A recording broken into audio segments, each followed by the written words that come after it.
un promotor muy grande, el de Taylor Swift, viene y nos ve y nos dice: queremos hacer la gira de Karim. Cuando sale Bad Bunny, que tú lo trajiste primero antes de que nadie. Me pasó con el K-pop. Uno de los primeros en traer K-pop a México fui yo. El invitado que vas a escuchar es probablemente el arquitecto secreto detrás de tus canciones favoritas. Ha llevado la música regional mexicana al escenario internacional y ha sido el manager de artistas que hoy marcan tendencia. Pero lo más interesante es que cuando empezó era un completo extraño. La gente me decía de la industria como que me veía ¿Y y decía: de dónde salió? ¿De dónde salió? Nada que ver. Jorge Juárez es un outsider, que venía del mundo de las finanzas, pero terminó cambiando la industria de la música en español. Ha sido el manager de gigantes como Reik, Sin Bandera y Camila. Y es el socio de Karim León, que lo llevó a tocar en Coachella y Stagecoach. Hoy dirige una de las agencias de management más influyentes de la música latina, Westwood Entertainment, y cofundó los sellos discográficos Socio Music y Enzo Music. Lo que más me gusta de mi negocio es que no hay reglas. Todos los artistas son completamente diferentes. En este episodio vas a descubrir cómo, en una industria que no deja de cambiar, Jorge se ha mantenido en la cima por décadas, gracias a una increíble visión para los negocios y una filosofía de trabajo única. Quédate para aprender cómo puedes irrumpir con éxito en una industria nueva, lograr trabajar con sus máximos exponentes y las claves para negociar tus propuestas. Jorge, bienvenido a Dementes. Gracias por tu tiempo. Ahí va. Lo primerito que quiero, por donde quiero arrancar es: ¿en qué momento de tu carrera como manager y como empresario en la industria de la música sentiste que ya te habías ganado tu nombre, ¿no? Que ya te has ganado el título y que ya tu voz podía ser escuchada o merecía incluso ser escuchada por artistas, por tus empresarios, por tus músicos? ¿En qué punto de toda tu trayectoria pasó esto? Pasó después de 10 años de estar en el negocio. Okay. Siempre yo pensaba que el creérmela demasiado podía afectar, no por el tipo de negocio en el que yo estaba, porque yo veía que cuando los artistas perdían un poco el piso, era cuando llevaban su carrera como al barranco, ¿no? Ajá. Entonces es yo lo decía, que todo el mundo te dice, ya se le subió y ya se le valió. subió. Así dije, o sea, si yo soy el que le dice al artista, bájate del ladrillo, lo menos que puedo hacer yo es subirme un ladrillo, ¿no? Entonces me decían, me acuerdo que una vez me entrevistó una persona de radio y me decía: Jorge, créetela más, todo lo que has hecho. Y yo le decía: es que sí me la creo, pero es privado, ¿no? Y lo disfruto. Un día te voy a decir cuándo realmente lo sentí demasiado, ya sabes, o sea, siempre me la he creído, pero un día hice un concierto en un estadio y tengo una amiga que es muy exitosa en la parte textil y me dice: ¿podemos tomar 5 minutos de tu tiempo acá en el, ya sabes, en la audiencia? Le dije: sí, vamos. Y me dice: voltea y date una vuelta y agradece al universo que has logrado todo esto. Y yo sentí hasta cosquillas, ¿sabes? O sea, quería llorar. Decía: qué bonito, porque sentí algo, ya sabes, que había logrado hacer un estadio, ¿no? Porque como cuando eres promotor, quieres hacer un estadio, ¿no? Sí. Y lo había logrado a pesar de mucha competencia, de todo lo que hay, ¿no? Y dije: lo voy a disfrutar. La segunda fue también cuando una vez estaba en un estadio en Argentina con un artista y que yo lo había hecho varios con otros artistas míos y no me acordaba qué se sentía. Ok. Entonces, ¿Ya era como tan rutinario? Tan rutinario. Entonces yo me senté con el artista antes de que saliera al escenario y le dije: mira, va a haber 20 problemas seguramente, como pasa en todos los conciertos, que la gente no se da cuenta más que tú, y a veces yo ni me doy cuenta. Y le dije: te voy a pedir un favor para mí. Quiero que disfrutes tanto este concierto que te acuerdes toda tu vida. Y se me queda viendo así como raro. Le dije: porque yo he venido 10 veces y no me acuerdo de esas 10 veces. Y hoy me voy a acordar. Así es que si me dices que algo pasó mal, no te voy a escuchar. Porque voy a disfrutar los gritos de las señoras, la gente emocionada y que llenamos. No, entonces eso ahí fue cuando realmente me cayó el 20 para disfrutarlo. No para estar como, ya sabes, afuera diciendo yo hice esto, tal, cero. Pero además dices que te gusta estar medio low profile, ¿no? Entonces, me encanta eso. Pero a ver, también yo he notado, entiendo lo que dices, de cuando se les sube, a veces se caen. Pero también he notado que se requiere cierto nivel de creértela para que hagas que empiecen a pasar cosas. Entonces, en tu caso, yo me imagino, y de dónde quiero que tú entres a corregirme, que si eres demasiado, lo voy a decir así como burdo, pero demasiado no creído, pues la gente te pasa por encima. O si tú recomiendas a un artista, oye, hay que hacer esta cosa. Pues sí, pero son de label, ¿no? Como son de los managers. No le compro la idea como le compraría a alguien que me está asesorando, como un socio, como un consultor. Entonces, hasta que te portas de cierta forma un poco hasta menos accesible o tal, a veces la gente te transforma como: oye, pues quién es este güey tan importante.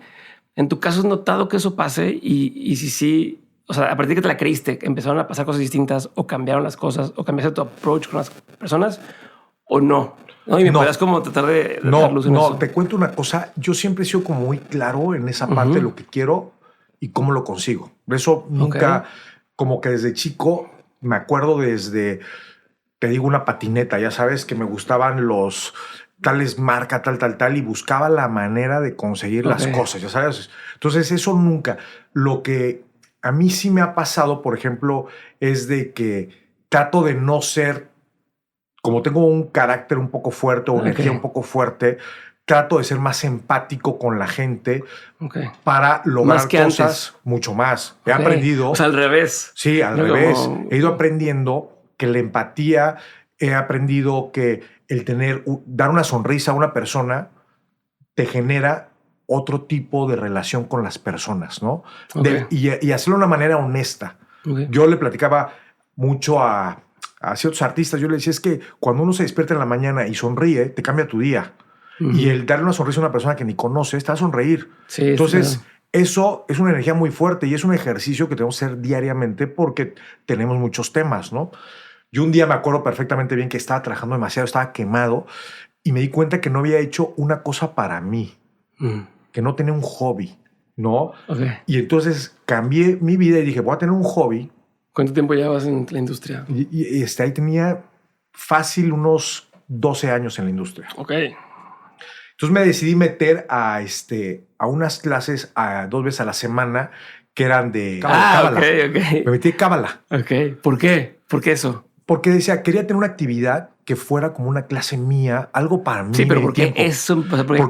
Porque leí un libro que se llama El Poder del Cábala, ya sé, y entonces me causó mucha duda cuando me hablaba del ser reactivo o ser proactivo, ¿no? Y yo era todo reactivo, ya sabes. Y entonces decía, ¿cómo logro ser proactivo? Pero realmente estudiarlo. Y entonces me metí a eso. Yo iba feliz de lunes y miércoles a mis clases de 7 a 8:30, ya sabes. Y sentía que era un tiempo que yo me estaba dando para mí. No, o sea, como decía, ya me estoy dando algo para mí. Sí, esto es mío. Y también me metí como a hacer mucho ejercicio, ¿no? Y a cambiar mi alimentación, ¿no? Que eso que también fue algo súper importante. Y de ahí decidí darme una importancia al año de hacer algo para mí. Por ejemplo, ¿no? ¿Cómo que? Por ejemplo, este año me fui a una clínica de fasting, pero el tema de la alimentación yo creo que es demasiado importante, porque lo que tú te ingieres, si eres lo que eres. Muchas veces... Sí, era lo que comes. Exacto. Muchas veces es que no, pero cuando realmente estás limpio... Sí, es bien diferente. La sensación que tienes es diferente. La empatía que tienes, la paciencia es muy diferente. Entonces, hice eso. Otro año hice hiking. Me enfoqué en el hiking, ¿no? Y el hiking era para mí una meditación buenísima. Entonces, como que cada año te estoy tratando de hacer algo diferente, ¿no? A ver, pero dentro de la parte de dices, yo siempre he conseguido lo que quiero o de tu forma. Cuando tú no tenías, o sea, no sé, tus primeros 2 años, 3 años porque Westwood fue como tu primer trabajo de este estilo. Sí. ¿No? O sea, 6 meses antes le habías ayudado a David a conseguir patrocinios y demás, pero ya formalmente y como decir, mi título es de que trabajo en la industria de la música. Hablando de los últimos 2 años, ¿cómo haces que las cosas pasen? ¿Cómo haces que te abran puertas? ¿Cómo haces que tomen en cuenta un artista y demás cuando todavía no tienes algo o evidencia tangible, por así decirlo, ¿no? Como, ¿por qué tú me vas a venir a decir a mí que debo de cantar esta canción de esta forma o que debo de mejor colaborar de esta forma con un artista si... ¿Cuántos más les has dicho eso, no? ¿Cómo te ganas la confianza o cómo te ganas la credibilidad? Primero me di cuenta que cuando yo entré a la música, como traía diferentes estudios académicos, me sentía yo un poco sobrado. Y entonces me dio como, ya sabes, como que te da una patada de que te dices, güey, pues aquí no es igual, güey. ¿No? O sea, venías de estudiar finanzas, y la tuviste el Harvard. Y me había hecho como varios veranos, ya sabes, en grandes universidades. Y pues yo sentía que traía un conocimiento que la gente no traía. Aparte, me dediqué a estudiar, ya sabes, el derecho editorial y empecé a ver ciertas cosas y veía mucho. Ya me las sé todas. O sea, yo llegaba y me las sabía todas. Y entonces me di cuenta de algo porque siento que tengo una parte de psicólogo, ya sabes. Y entonces cuando yo estaba viendo mi competencia, me di cuenta que dije, me falta algo y es algo que que no es fácil y es el hambre. Ok. Y yo veía como que mis competidores tenían mucha hambre. Y yo decía, contra el hambre no hay nada. ¿Qué tipo de competidores eran? Como que, ¿de dónde otros venían? managers Como, que venían sin a lo mejor un estudio académico, que se habían forjado de trabajar en la industria de toda la vida, de pasar de un lugar a otro. Entonces, mi papá me enseñó un día una cosa y me dijo, si tú quieres aprender algo, tienes que hacerlo tú para luego poder mandar. Entonces, yo me puse ahí a hacer, dije, voy a hacerla de todo. Porque además entraste arriba, ¿no? Entré arriba. No entraste como, soy personal manager o soy roadie, o sea, entraste ya en un puesto. Entonces entré en un puesto alto y entonces la gente me veía como decía, ¿y este cuate qué hace aquí? ¿No? Estabas de operaciones al principio, ¿no? Entraste sí, como operaciones. Estaba como director de operación, pero la gente me decía de la industria como que me veía. ¿Y decía, de dónde salió? ¿De dónde salió? Nada que ver, ¿no? Entonces yo me acuerdo que yo pedí una junta y era a las 5, llegaba a las 5 y me recibían a las 6:30. Y yo tranquilo, ya sabes, esperando, porque yo decía, pues, me la van a hacer, ya sabes, ahora o sea, no pasa nada. Y me di cuenta de que que si yo iba haciendo las cosas, te voy a contar una anécdota muy buena. A ver. Hacemos un festival de radio. Yo no sabía nada de la música, pero nada es nada. Okay. ¿Te gustaba la música? Me gustaba mucho, pero no sabía. Pero ahí yo me di cuenta que todos los seres humanos tenemos la capacidad de ser bueno en todo si nos los proponemos. Okay. Unos tienen, ese es mi aprendizaje, unos tienen mayor aptitud para algunas cosas, pero eso no quiere decir que el que no la tenga se vuelva bueno practicando. Y entonces yo llego a un evento de radio y me dicen, oye, ¿dónde está una cosa, ya sabes, musical? ¿Ya sabes? Y yo no tenía ni idea qué era, ya sabes. ¿Te dices como en la cabina o como en el...? No, es un festival de radio y entonces en el festival de radio llevas ciertas secuencias. Ya. Para que el artista, ya sabes, cubra porque hay tanto artista. Y me dicen, oye, ¿dónde están las secuencias? Yo no tenía ni idea que era una secuencia, ya sabes. O sea, sí, claro. Y le pregunto al cuate, ¿la secuencia? ¿Por qué no vino la secuencia? Ya sabes. Sí, o sea, y se empiezan a reír de mí. Entonces ahí aprendí. Tráigame dos. Tengo que irme a hacerla de personal, a ir a viajar a los lugares, a conocer cada teatro, cada estadio, cada estación de radio de su momento, ¿no? Y entonces me dediqué a empezar de abajo, aunque ya tenía un puesto alto, para poder entender mi negocio, ¿no? Y realmente, como estaba tan apasionado, un día me acuerdo perfectamente bien, yo estaba viendo un show de Camila en Argentina y había un momento del show donde se hacía un acústico y les ponían unas sillas. Y entonces el staff estaba papando moscas y yo corro, agarro las sillas, las pongo en el escenario, el artista me queda viendo me diciendo, ¿tú por qué subiste las sillas? Y yo le digo, porque vi que no pasa nada, ¿no? Realmente, cuando yo le enseño al equipo que trabaja conmigo, aquí todos somos multitask. Si yo hoy en día falta alguien y no está ese puesto, pues yo lo hago. ¿No? Entonces empecé a aprender también todo lo de la producción, lo de las consolas, las luces, las pantallas, los snakes, todo eso porque quería entender cómo funcionaba un concierto, ¿no? Y también cómo funcionaba el negocio para que no me transaran, ¿no? O sea, porque me pueden decir, ya hay tantas cosas y no tenían ni idea, ¿no? Entonces yo ya llegaba y contaba, ya me sentía que sabía. Y entonces como que empecé a generar un respeto porque la gente empezó a ver que me ensuciaba las manos. Sí. Pero yo lo tomé cuando me di cuenta, cuando yo estaba en una junta de managers y veía que me faltaba el hambre y dije, pues me lo voy a generar. Es lo que te iba a preguntar, ¿cómo sustituyes me falta hambre? O sea, ¿cómo te la inventas o con qué lo complementas? Pero tengo como la parte esta de que yo siempre le digo a los artistas de que yo me compro el sueño de mis artistas. Me compro de dónde provienen y siento la misma hambre y me veo en el lugar, hasta lo sueño como si fuera un reto personal, ya sabes. Y de ahí yo empecé a ver como muchos más decían, este cuate sabe que si no genera no come, güey. Y así yo me tengo que sentir, güey. Y me tengo que sentir como la persona que tiene que lograr y tiene que conquistar y tiene, por eso desde el principio fui tan atrevido a lo mejor, no siendo una persona atrevida, porque yo necesitaba ganarme mi lugar. Y más porque me lo dieran, porque mi artista sintiera que tenía un aliado que no tenía un no. Y entonces por eso generé el hambre. Y hoy en día siempre les digo que yo cuando me siento con un artista y lo firmo, me encanta escuchar toda su historia porque automáticamente se me viene el hambre. Y entonces yo cuando... Pues una película para ti, como lo puedes vivir, o sea, lo que te cuenta lo puedes vivir como yo quiero que el héroe o sea, que sí llegue al destino y tal, ¿no? Y entonces yo llego con mis hijas, que están más grandes, y les cuento, les digo, es que la competencia de ustedes no es su círculo. La competencia, no tienen ni idea de la competencia que tienen. Porque yo hoy en día veo en la música que un chavito que se ha estudiado en la mejor escuela de Londres de música y veo un cuate que estudia en YouTube y es más talentoso que el que se fue a la mejor escuela. Entonces tu competencia hoy en día está en la calle, está en todos lados. Sí. Entonces si no estás abierto a aprender de todo mundo, ahí está el primer problema de la música, ¿no? Porque la música cambia, la música nunca se detiene. Y si tú siempre estás abierto, y entonces ahí fue donde yo como que abrí todas mis antenas y dije, voy a aprender y lo voy a hacer a mi estilo. Y no hay persona que no me pueda enseñar. Y ese fue como siempre mi lema, ¿no? Hoy, ¿de quién consideras que aprendes mucho? Hoy aprendo mucho de mis artistas, aprendo mucho de los fans. Aprendo mucho también de las nuevas generaciones.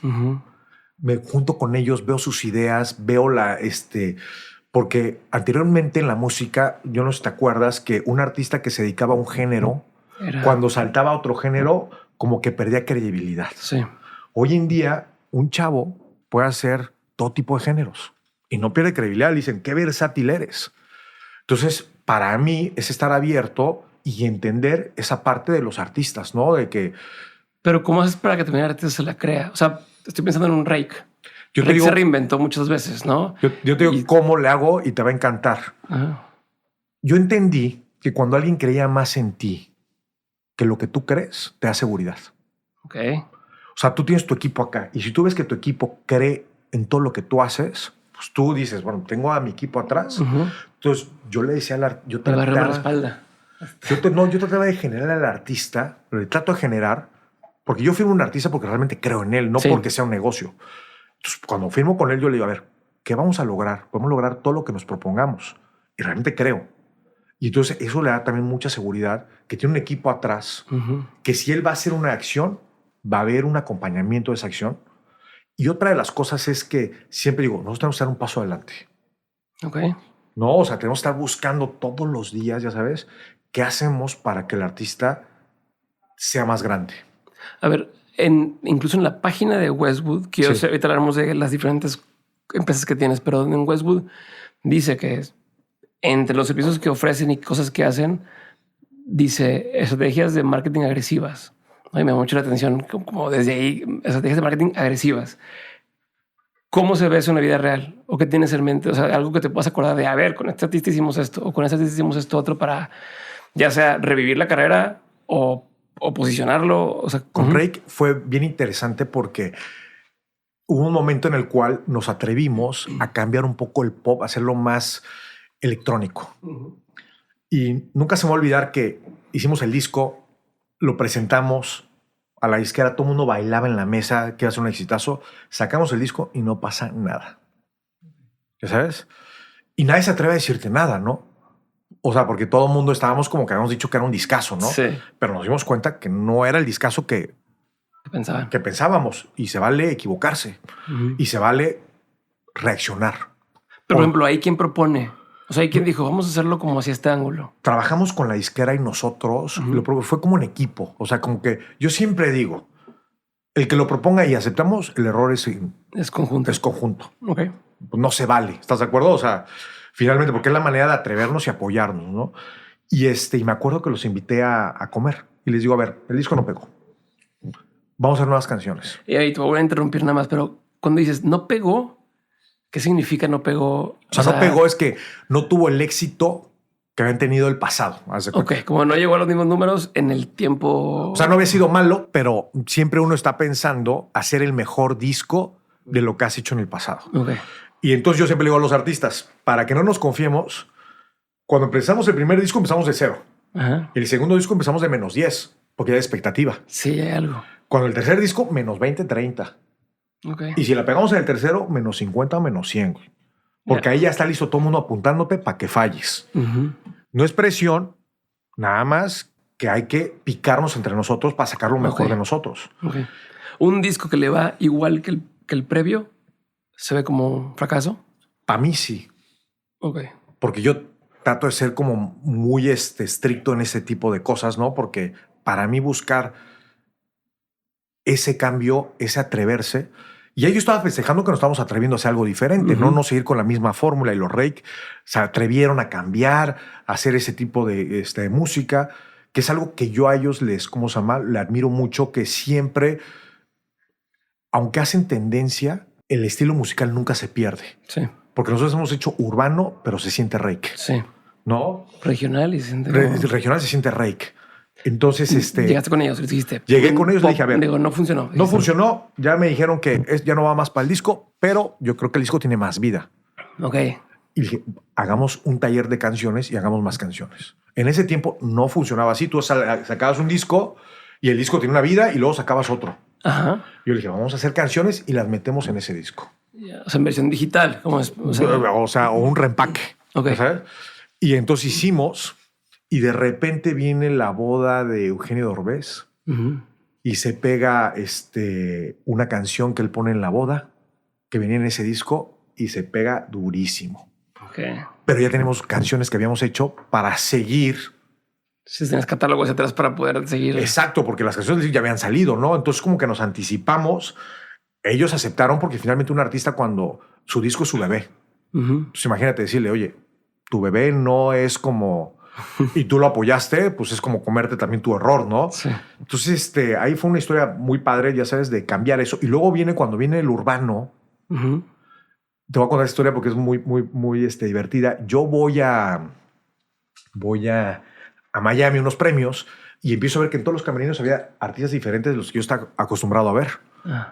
Nombres así. Nombres que dije, ¿y este cuate quién es? ¿No? O sea, la verdad no sabía ni quiénes eran, ¿no? Y empecé a buscarlos en Instagram y todo eso, y veía que tenían millones y millones, y decía, pero yo no lo conozco. Y entonces empecé a tocar las puertas y me metí y me presentaba. Muchos me conocían y muchos no me conocían. Ok, pero así nomás llegaba sí, así. Llegué, hola, toqué, hola, mi nombre es Jorge. Entonces llegaban los managers como decían, este güey se quiere meter, no, lo quiero conocer, ¿no? Y entonces empecé a platicar con ellos, empecé a platicar como lo que hacían, entonces les contaba quiénes manejaban y me decían, wow, Camila, wow, Reik, wow, Sin Bandera, ¿no? O sea, como que muy admiradores. Y entonces le dije a los Reik, oye, si hacemos una versión remix con Nicky Jam de la canción, tal, y me decían, no sé, tal. Dije, háganme el favor, güey, vayan a Medellín, se sientan en el estudio, bueno, van, les cae perfecto Nicky, sale la canción y es un hitazo. Y de ahí en adelante, ya sabes, o sea, entonces hemos tenido... Pero ¿y cómo gestionas eso, por ejemplo? O sea, ¿cómo, o sea, ¿quién hay que convencer? Porque es un poco a los dos, ¿no? A Reik más. Ok. Sí, porque generalmente estos artistas vienen de hacer colaboraciones, de sumar audiencias. Ya, o sea, no son tan celosos en el sentido de no yo es al revés, pues vamos a darle y es una bala que a lo mejor pega. Total. Ok. Y y la verdad, son artistas como muy abiertos, ¿no? Sí, para hacer eso. Sí, anteriormente... Como tienen que reír a Pitbull, que tiene con todo mundo una... Pero pues es muy buena estrategia. Anteriormente el pop era bien cerrado. Sí, claro. No te querían pasar su audiencia. Y estos chavos decían, a ver, yo tengo la audiencia de Reik, ellos tienen la mía, la juntamos y son una audiencia más grande. Es muy obvio. Es muy obvio. Hace mucho sentido. Incluso en cualquier industria es como, bueno, hagamos colaboración en marcas de ropa y demás. Es como, bueno, colaboración de esta con esta y crece lo hace más cool la marca o lo hace más accesible a alguien. Pero en la música como que era muy celoso esa parte. Y ahí fue como que yo me fui dando cuenta, cuando tú me preguntabas, ¿dónde te vuelves más seguro? Yo me daba cuenta que me volvía más seguro cuando tomaba riesgos que realmente yo creía. Entonces, cuando luego hacemos una canción que se llama Me Niego, esa canción me la hace llegar Wisin. Ok. Y cuando yo la escucho, yo me llevaba mucho con él porque él estaba bien pegado y oía todo lo que estaba haciendo y me invitó mucho al estudio. Entonces yo me iba a los estudios, entendía cómo trabajaban y cómo estaba cambiando la música. Y entonces ahí yo les digo a los tengo una canción, ¿no? Reggaetón otra vez, me decían. Escúchenla, ¿no? Y o sea, tomamos la decisión en conjunto de hacerla, pero nuestro socio discográfico de un país dice, es que esa canción ya se la han pasado a varios artistas y nadie la quiere agarrar, güey. Y yo decía, bueno, para mí se me hace un hit, yo la voy a agarrar y la vamos a hacer. Entonces, montamos Ozuna, ¿no? Ok. Pero en esa montada nos tardó 6 meses. O sea, no creas que fue inmediata. No, pero luego, Y tuvimos paciencia y yo le agradezco la paciencia a Reik, porque Reik tuvo la paciencia de esperar. Pero cuando se montó y escuché la canción, dije, este es un hit global. Y todo el mundo me decía que no. Entonces yo la peleé. Me acuerdo que ese día, cuando salió la canción, porque antes salían a las 12 de la noche, y no dormí. Le dije a mi esposa, me voy a ir a otro cuarto y voy a ver el desempeño de la canción. ¿Cómo se empieza a mover? Y de repente veo que empieza a tener un desempeño, pero que nunca en mi vida había visto con una canción. Okay. Al día siguiente, habían pasado 18 horas y estábamos en el top 4 del mundo. Cuando nunca había pasado, ¿ya sabes? Okay. Y entonces yo dije, esto es un hitazo. O sea, tenía una emoción que no pude dormir en toda la noche, ¿ya sabes? Entonces me había dado cuenta de que si realmente me metía a entender las canciones, a respetar los procesos, podía acercarme, ¿no? A pegarle a una, ¿no? Okay. Y entonces a mí me fue dando mucha confianza el ser bien intenso. Ya sabes, intenso en la buena manera, sí, ¿no? Sí. Estaba acordándome en el coche, que es una muy buena historia, cuando sale Bad Bunny la primera vez. Que tú lo trajiste primero antes de que lo conociera, ¿no? Pero yo cuando primero lo escucho, hay algo que me conecta, ¿sabes? Y de repente, pues yo empiezo a googlear a ver quién era el manager, ¿no? Porque era un artista emergente que todavía pues, no vendía boletos, todo eso. Y me acuerdo que yo estaba en Miami, venía con mi esposa, haz de cuenta, de un trayecto en coche, y yo le marcaba. En ese tiempo él tenía tenía como un sello discográfico y un manager. Y yo estaba hablando con el productor en ese tiempo. Y el chavo le explicaba, oye, mira, mucho gusto, soy Jorge Juárez, yo hago tantos conciertos, tal. Y el cuate me decía, oye, ¿cuánto me vas a pagar? ¿No? Y yo le decía, no, déjame te explico lo que voy a hacer por tu artista que nadie lo conoce todavía en mi país, ¿no? Voy a tal. Y me colgaba, güey. Entonces le volví a marcar, güey. Entonces a la octava llamada que me cuelga, mi esposa me dice, ¿es en serio que a estas alturas de tu carrera le tengas que rogar a una persona? Y le digo, es que yo siento que hay algo especial. Y aunque le tenga que marcar las 20 veces, le voy a marcar. Bueno, a la 15ª vez ya sabes, ya había cambiado de otro teléfono para marcarle. Le dije, a ver, préstame tu teléfono. A mi esposa le marcaba. Y hasta yo estaba frustrado y entonces le digo al manager de Balvin en ese tiempo, oye, fíjate que me pasó esto. Y me dice, habla con Balvin, que es muy amigo de Bad Bunny y se lleva con el manager. Entonces le hablo y me dicen, bien, puedes venir a un video, va a estar Bad Bunny y su manager. Okay. Y ahí yo conozco a Noah, al manager. Okay. Y entonces, pero tuviste que ir para estar ahí presente y claro. Yo soy una persona que pienso que cuando no es solo el hablar por teléfono o el hacer un Zoom con una persona, es ponerte enfrente de esa persona. Me pasó con Pitbull también. Yo hace cuando Pitbull se empezó a pegar, le hablé por teléfono, me dijo, ¿quieres venir a Nueva York? Ahí voy a estar dando un concierto y venme a ver. Me fui, me dijo, ¿qué vas a hacer hoy? Le dije, lo que tú me digas. Y me fui con él al concierto, a cenar. Acabé a las 6 de la mañana. Acabando ahí, yo creo que dijo, pobre cuate, güey, ya sabes. Me vio, me dijo, ya tienes mi gira. Le dije, pero no hemos hablado ni siquiera de negocio. No, pero me gustó que estás muy bien combinado de ropa, tal. Yo dije, ya sabes, o sea, que se ha fijado en eso. Luego también Ander Ryu había ido a México y yo esto que había hecho 5 auditorios nacionales y yo dije, ¿quién lo trae? Y hablo por teléfono al auditorio y me dice, no, él solo. Y entonces empiezo a hablarle a la gente que trabaja con Ander Ryu y les digo, oye, yo quiero hacer en México. Me dicen, ¿para qué? Si hacemos sold out. Le dije, porque yo te garantizo que te ahorro dinero. ¿Cómo? Okay. Y le dije, tú pagas tanto, yo hago mucha publicidad, tal. Entonces le hice un ejercicio, me dijeron, ¿puedes venir a Londres la próxima semana? Ahí estoy. Y me fui a verlo a la O2. Me invita a cenar después él. Le caigo bien y me dice, tienes la gira. Entonces yo aprendí mucho que si quiero algo, tengo que ir a poner cara. Pero y hasta eso, según lo que estoy leyendo, yo tengo encontrado lo de Noé, pero más allá de qué tanto sabes de negocio, no, tal vez me cayó bien o no me cayó bien, ¿no? Como yo asumo que va a ser bien su parte, pero si me cae bien, avanzamos. Yo creo que tiene que ver mucho con el respeto. Por ejemplo, yo cuando me siento con Noah y le cuento lo que he hecho, tal, le digo, oye, Noah, ¿cuándo puedes venir a México? Te quiero invitar. Porque yo quería entender. Yo venía de la generación de trabajar, ya sabes, el negocio tradicional. Y estaba en la evolución para entender el mundo digital de plataformas. Y ellos lo manejaban muy bien. Entonces lo invité a cenar en México y puse a 3 personas de mi equipo. Y le dije, a ver, ¿cómo tú manejas las plataformas? Y me empezó a decir, Y entonces él me dijo, es que yo quiero aprender de ti de la parte de concierto tal. Y dije, bueno, yo quiero aprender de ti esta parte. Entonces, como que intercambiamos conocimiento y él como que se dio cuenta que era una persona que estaba abierto a aprender, ¿no? Que le daba mucho el respeto por lo que estaba haciendo. Y eso generó una relación de confianza, ¿no? Okay. Y que me diera la oportunidad para yo hacer Bad Bunny, aunque todavía no tenía audiencia, ¿no? Tan grande. Sí. Y cuando hice el primer estadio, yo estaba tan feliz porque dije, yo lo vi. ¿Ya sabes? ¿Cuánto tiempo pasó de venir y no llenar nada? 5 años. O sea que en este, o sea, puede parecer muy ¿Esos poco 5 años tiempo. se pierde dinero? Sí, al principio se pierde dinero, claro. Okay. Pero cuando uno cree en algo, no lo ve como que está perdiendo dinero, está viendo como que es una inversión a lo que uno va a lograr, ¿no? Entonces, para mí, yo soy como muy cuidadoso con el dinero, pero cuando creo en algo, sí le meto todo. Pero ¿y cómo se siente cuando eso en lo que tú creíste y le apostaste deja de trabajar contigo? No digo, el caso de Bad Bunny como que ya todavía está dentro de los...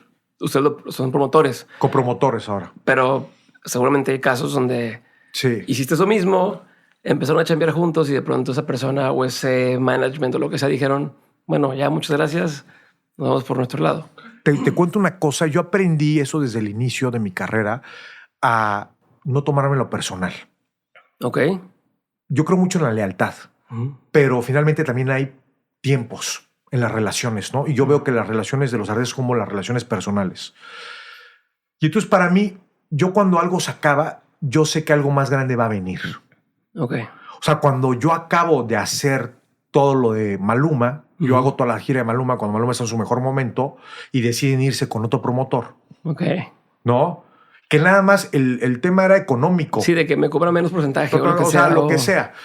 Y yo quedo tan buena relación con él y con su manager, ¿no? Okay. A pesar de eso, porque finalmente yo ya estaba sembrando otra cosa que yo envisionaba. Entonces, para mí, como que no le tomo nada personal.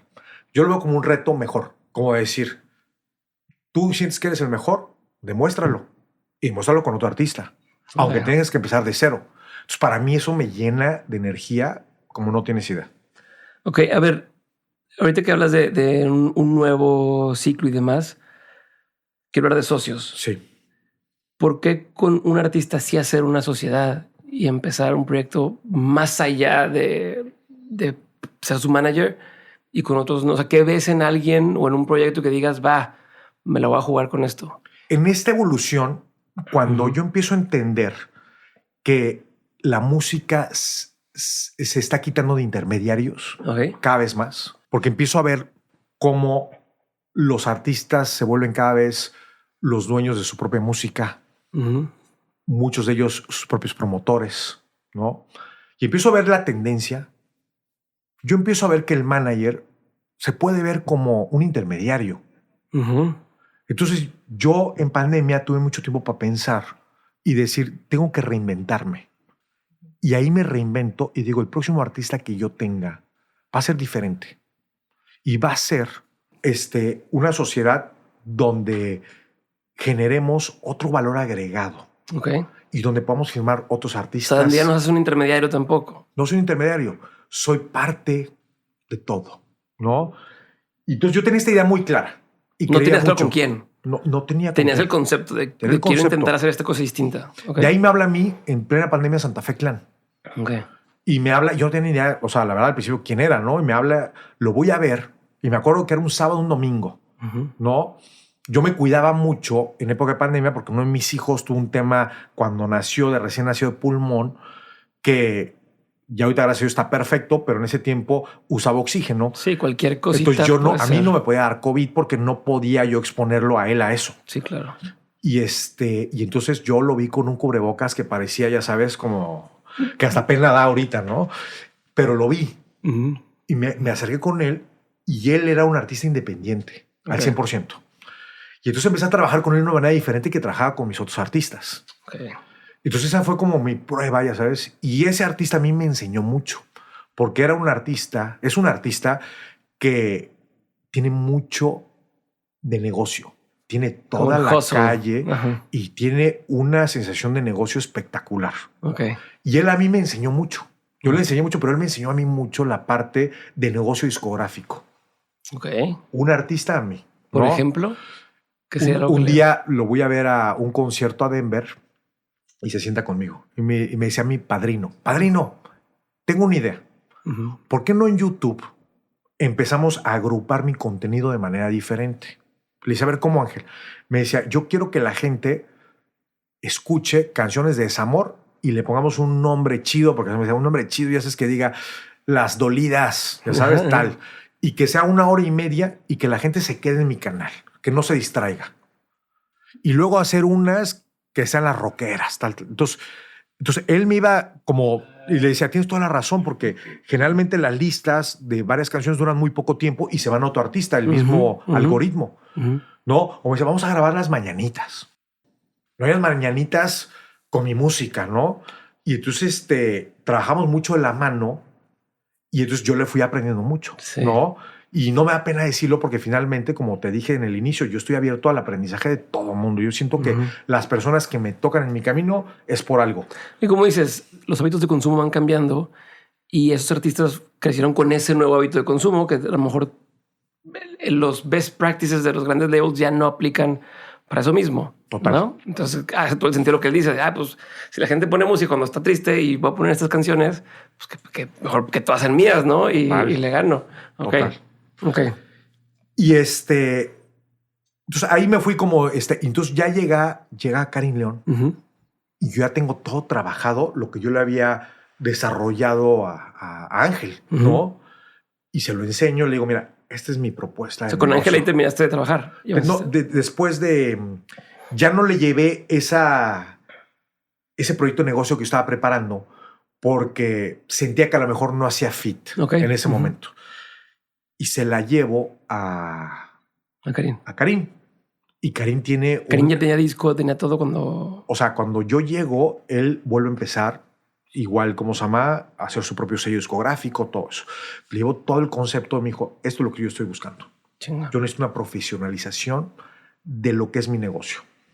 Y muy claro, él estaba en lo que quería y yo llegué en el momento, haz de cuenta que hicimos como un clic. O sea, los dos andaban buscando. Exactamente, andamos buscando lo mismo y lo hicimos y ha sido un éxito, ¿no? Y ese éxito se ha visto que hoy en día un artista sea dueño de sus catálogos en todos los sentidos, ¿no? Y que tenga un socio que está buscando el cómo maximizar todo eso, firmando artistas nuevos. Entonces ahora se vuelve como que él me dice, Jorge, ¿ya viste este artista? Es muy bueno, tal. Nos gusta, lo firmamos en el sello, lo impulsamos. Sí, ya puedes meterlo. Pues que me agarre mi concierto, por decirte algo, ¿no? Porque ya hace sentido para... O sea, todos ganamos de lo mismo. Pero hay muchos artistas que se nos acercan y a lo mejor como que dicen, ¿por qué me va a firmar si ya tiene otro artista y tal? Y empiezan a trabajar como, no con nosotros, pero al lado de nosotros y luego empiezan a ver y dicen, quiero firmar con ustedes. Con la dupla. O sea, como que no dicen, quiero firmar contigo, Jorge. Dice, quiero firmar con Karin y contigo. ¿No? Y entonces ya ven la dupla que hacemos. Entonces ahí nace Socios, ¿no? Socios es disquera. Es sello discográfico, Socios Music, Socios Publishing, editora. Tenemos una promotora de conciertos. Tenemos de marcas también, una compañía de marcas. Y estamos abriendo todo un desarrollo que va a impulsar artistas en Sonora. Primero queremos impulsar a los artistas locales para que tengan mayor difusión. Y tenemos una fundación que estamos ayudando a artistas a pagarles la carrera. Ok, chingón. A ver, ¿y cómo es diferente desde tu ángulo trabajar como manager a trabajar como socio? Porque también el compromiso es distinto, ¿no? Mira, el compromiso es total distinto y se siente distinto.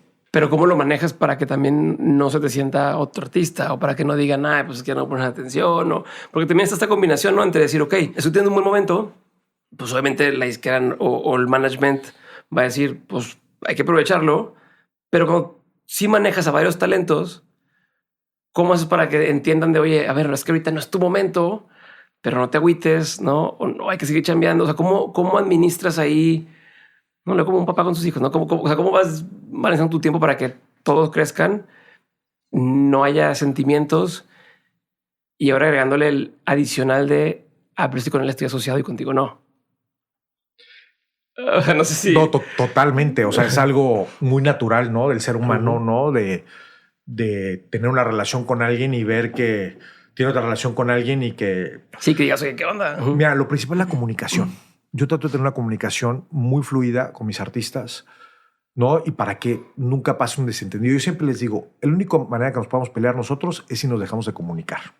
Ok, eso es bueno. Cuando alguien nos molesta, lo tenemos que decir.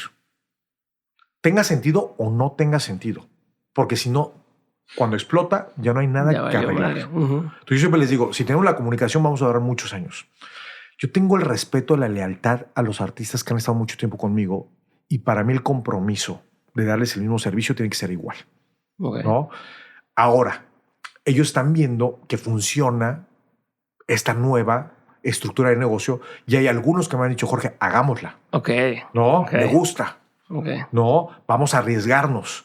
Porque eso conlleva no solo a decir, ay, soy socio. Bueno, para ser socio hay que invertir. Sí, claro. No, y hay que invertir. Si perdemos los dos. O sea, exacto. No hay como, bueno, nomás gano si ganas y, o sea, ya hay riesgo de ambas partes.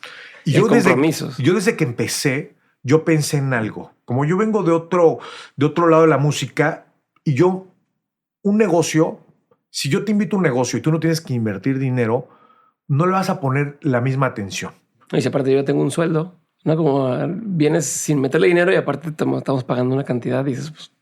¿Estás de acuerdo? Ajá. Yo desde el principio entendí que si yo no arriesgaba con ellos, no iba a tener una relación que hoy en día tengo. Entonces, desde el principio decidimos invertir con ellos.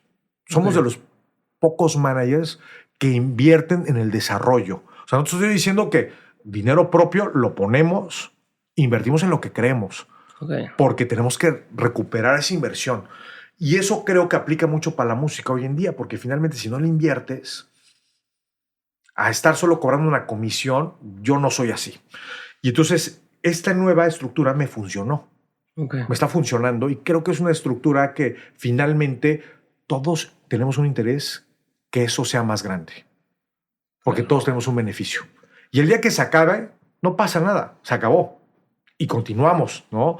Como te digo, a mí siempre tengo esa energía de decir, siempre me pasaba cuando tenía novias, ¿no? Cuando me acordaba con una novia, yo decía, seguro viene algo mejor. Ya. Yeah. ¿No? Y para mi punto de vista, perdón, para mis exnovias, venía algo mejor, ¿no? Sí. Para lo que yo estaba buscando en ese momento, ¿no? Claro, claro. Pero no, así lo ya veo. Tienes acumulado lo que aprendiste de lo pasado y decías, no, ya.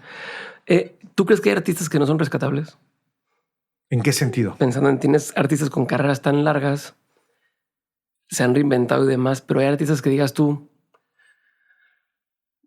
este artista aquí, hasta aquí llegó su carrera, o si tú crees que todos podrían llegar a ver, si encontramos el ángulo y demás, todavía pueden seguir creciendo. Mira, todos los artistas que tengo, creo que tienen toda esa capacidad de seguir creciendo. Ojo, me refiero a cualquier tipo, no a los que tienes nada más tú. No. O sea, pero... Lo que sí me ha pasado es que yo me he equivocado cuando he firmado artistas. Y finalmente me doy cuenta que es un gusto personal. ¿No? Y eso te lleva a entender que es un gusto personal y que es algo que realmente puede funcionar y le puede gustar a todos. Yo siempre he dicho que un hit, nosotros podemos estar aquí sentados todos, oímos una canción y el hit lo vamos a entender todo el mundo. O sea, yo siempre he dicho que yo prefiero tener un oído comercial a tener un oído musical curado de decirte la mezcla le faltó aquí un poco de bajo, tal, porque finalmente eso no escucha a la gente. Sí, no. No, la gente se enamora o no se enamora. Yo siempre le digo a mis artistas, en la mañana tú te levantas como gente corriente, vas al gimnasio y pones una canción y te da igual quién es. No estás pensando si el artista se despertó, si hizo esto o lo otro. Le gusta la canción. Y si le gustan varios, empieza a conectar contigo. Sí. Entonces nosotros tenemos que buscar esa conexión con él. Y así tenemos que pensar. ¿Hay algo que se repita? O sea, ¿hay como alguna cosa que digas, mira, el 90% de las veces me funciona esto? Como decir, este estilo, o ese tipo de música, o esta estructura, o esta estrategia. O sea, ¿hay algo que sientes que sí funciona? Te digo una cosa, lo que más me gusta de mi negocio es que no hay reglas. Y nada es igual. Todos los artistas son completamente diferentes. Cada artista es un mundo. Y me costó trabajo, después de unos años, entender eso. Que a cada uno tienes que trabajarlo de una manera completamente diferente. Agarrarlo de acá y ponerlo acá y no. Exacto. O el mismo productor que te funciona con uno, quieres con otro. O el mismo compositor. tienes que entender exactamente a ese artista para hacerle su propio camino o trabajar de la mano con él, ir haciendo ese camino, ¿no? Porque hay de todo tipo de artistas, ¿no? Hay unos que son muy proactivos y que tú tienes que irles con ellos, ¿no? Y hay otros que tú tienes que ayudarlos a hacer todo el, ¿cómo se llama? El cascarón, ¿no? ¿Qué tanto es tu chamba hacer que también se la crean? Total. Sí. Hay unos que lo traen natural, ¿no? Pero creo que uno de mis trabajos importantes es ver que yo le puedo decir al artista, creo que podemos lograr esto. Y el artista que me vea con cara sorprendido, y cuando lo logramos, me ve a mí tranquilo de decir, estaba claro con eso. Eso le da una confianza, yo creo que mucho más grande para decir, ¿sabes qué? Tenemos que ir nivel tras nivel. Ok. Oye, háblame nada más de lo de la dislexia, porque me quedé con esa cosa y no sé cómo la vamos a abordar más adelante. Entonces, ¿qué hiciste para que se quitara la dislexia? Fíjate que muy chiquito yo tenía dislexia, ¿no? Y yo siempre creo que eso me ayudó mucho en mi vida, porque yo lo veía como una oportunidad de ser diferente a los demás, ¿no?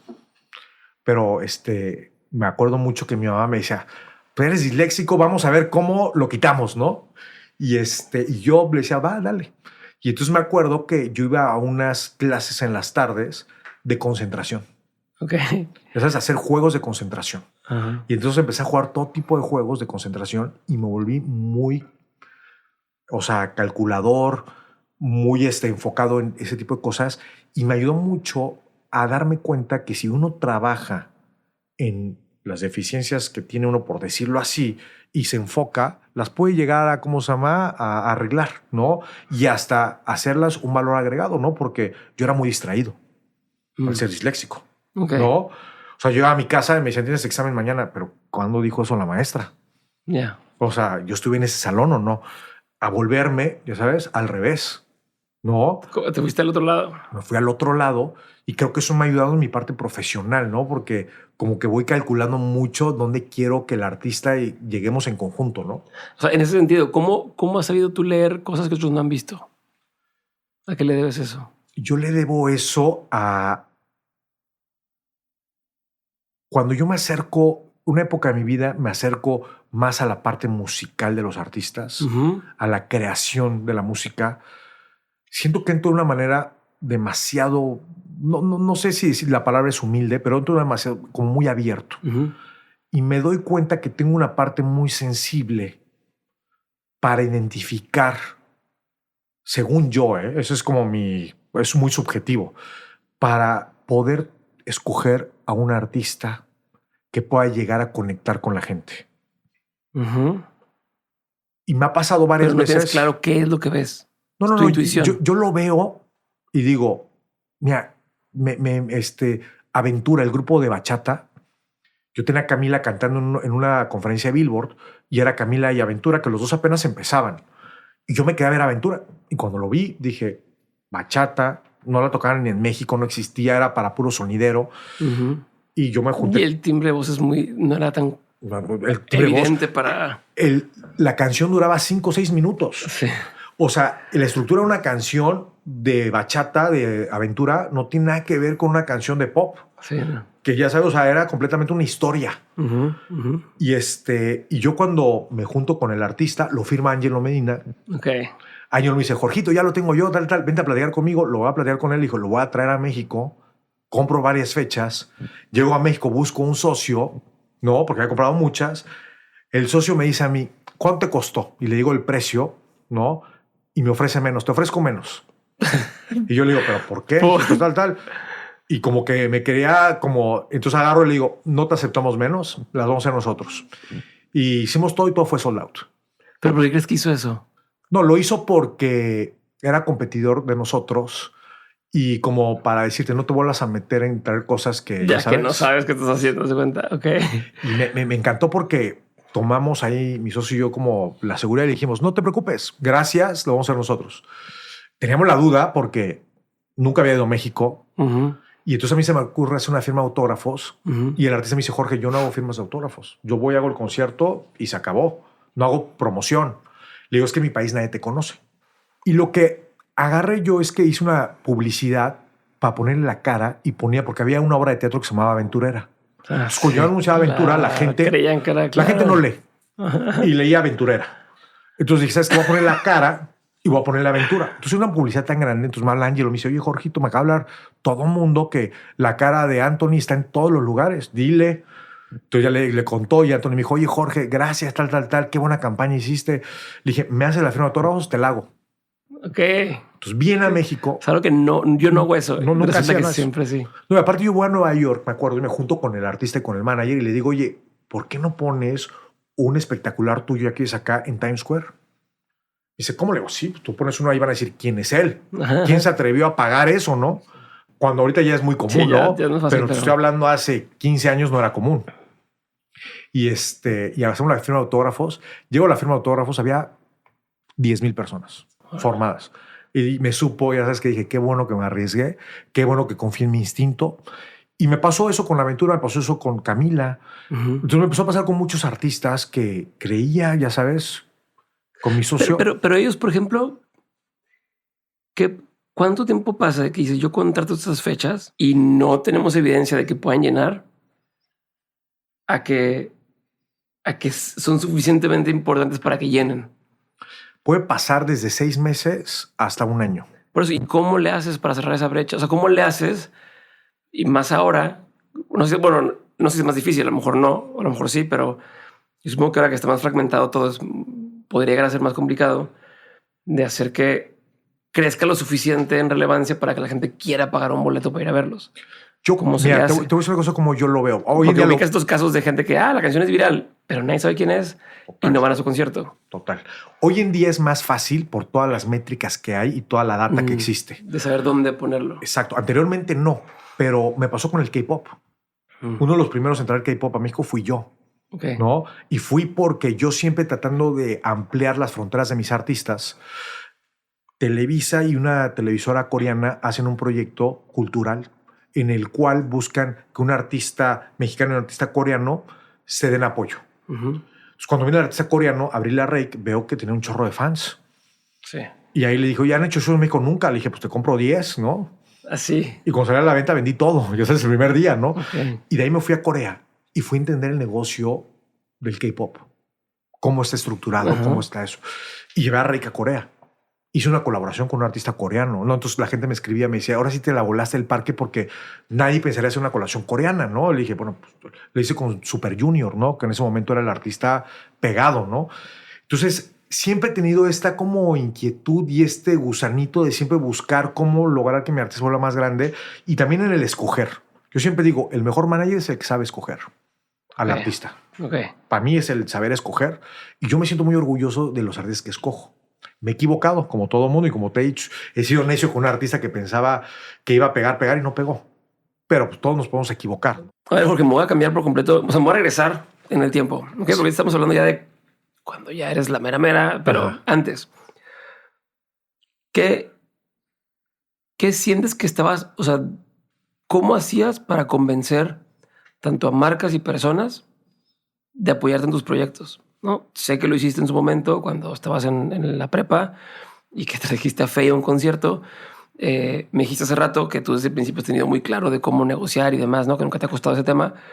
El tema de las marcas, que yo hasta conseguí patrocinios antes de arrancar en Westwood. O sea, ¿dónde está el secreto? ¿Cómo le haces?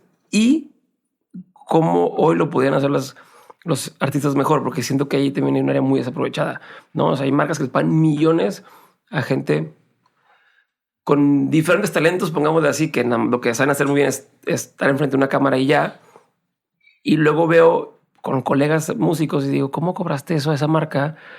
Que yo sé que tiene tanto presupuesto y le pagó tanto a alguien más cuando tú eres esta persona y haces esto. Como que no sé si no lo ven como un extra, como, pues la marca es un extra, ¿no? Entonces creo que de tu lado tienen muy, muy medido eso y muy bien trabajado. Trata de ¿cómo se? Desmenuzármelo, por favor. Voy a dar mis secretos, porque si no, pero yo observo mucho cuando estoy negociando a la persona con la que estoy negociando y veo cuando me empieza a perder el interés o le empieza a interesar mucho. No, entonces yo cuando empezaba a negociar, cuando estaba chico, para mí era un reto cada negociación. O sea, yo iba a cada negociación como diciendo, este es un nuevo reto y tengo que hacer como maximizar. Exacto. Okay. Y me emocionaba, ¿no? Y planeaba. Es más, muchas veces hasta ensayo, es muy chistoso, ¿no? Porque yo tengo hoy en día que tengo un equipo grande, me junto con mi equipo y hacemos toda la propuesta y luego yo me voy a mi cuarto y estoy ensayando, ya sabes, cómo voy a negociar, ¿no? Ok. Y me pongo a pensar, a ver, ¿qué me van a preguntar? Yo qué preguntaría si fuera ellos, tal cosa. Entonces voy y vuelvo. Y una de las cosas que también entendí, que muchas veces uno piensa que el tope es el que uno se pone y ese no es el tope. Entonces, a mí me enseñaron a preguntar mucho. Ok. Y cuando pregunto mucho, tengo mucha información. Tienes mucha data y te gusta el análisis. Y analizo. Entonces yo voy midiendo, ¿no? Hasta dónde puedo llegar. Ok. ¿Qué tipo de preguntas haces? Como dónde está para ti el... A ver, yo empiezo por aquí y pregunto este tipo de cosas. ¿O cuáles son las que nunca dejas de hacer? O sea, siempre tengo que hacer estas preguntas antes de mandar cualquier propuesta. Hoy en día es mucho más sencillo porque yo puedo ver quién es la persona con la que me voy a juntar, ¿no? Sí. ¿Estás de acuerdo? O sea, porque si no es por medio de las plataformas de redes sociales, pues es por las plataformas de trabajo, ¿no? Que ahí ves un poco el desempeño que hace cada uno, ¿no? Y entonces a mí me gusta mucho ver los casos de éxito que han logrado, ¿no? Que ellos se sienten contentos de haber sido parte, ¿no? Para ver cómo yo puedo hacerles una propuesta, que ellos se sientan parte de esa propuesta, pero además de innovar, ¿no? Y yo siempre le digo, cuando traigo un artista, yo le digo, a ver, ¿qué se nos ocurre?